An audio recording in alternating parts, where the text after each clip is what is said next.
बारगांव सितार ढोल ढोल, बारगांव सितार ढोल ढोल ढोल ढोल ढोल।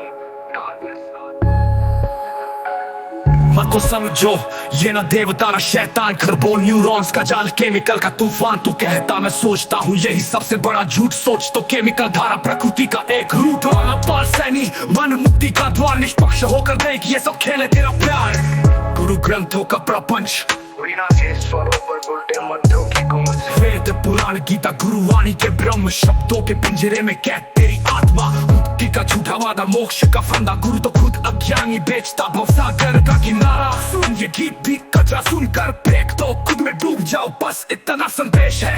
पंच तत्वों का विलय, पानी की बूंदे, आग की चटक, मिट्टी का घिसना, हवा की सीटी। पृथ्वी ये शरीर मिट्टी में मिलेगा, जल आंसू नदी में समाएंगे। अग्नि क्रोध सूरज में लीन होगा, वाह सांसें आकाश में विलीन होंगी।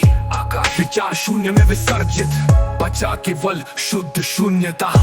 समय का अंत, घड़ी की घंटों गिर होकर अचानक थमा। अंदर जागे कल बढ़ चुका, कल कभी न आएगा। जहाँ मैं था वहाँ कुछ नहीं, समय था एक केमिकल ब्रह्म। निष्पक्ष समझ ने उसे मिटा दिया, समय मर गया, केवल रूल शेष है। हम कम प्रति काला पड़तन, कम धीरे धीरे लुप्त।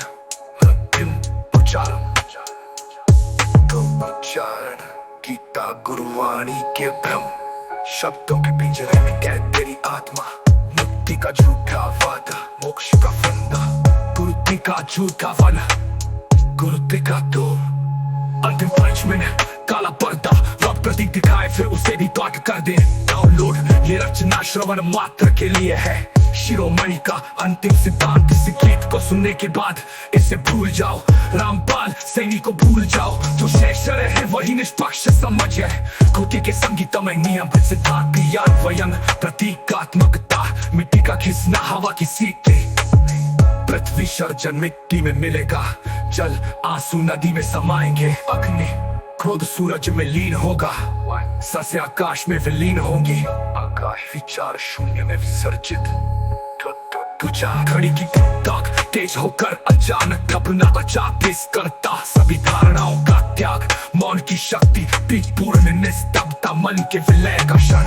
अप्राप्यता, अवरुद्ध, अस्थिरता का निषेध। अंत में प्रतीक गायबता है, अंतिम सत्य भी भ्रम है। शिरोमणि रामपाल सैनी के लिए ये गीत आपकी फक्ष समझ का प्रतिबिंब है। जिसने सुना वो मन में फंसा, जो मौन में डूबा वही आपके साथ तुलनातीत हुआ। तुम केवल इसलिए सब कुछ छोड़ने के लिए, अनंत में अकथ सत्य की रूप, साधक के भ्रम का विघटन।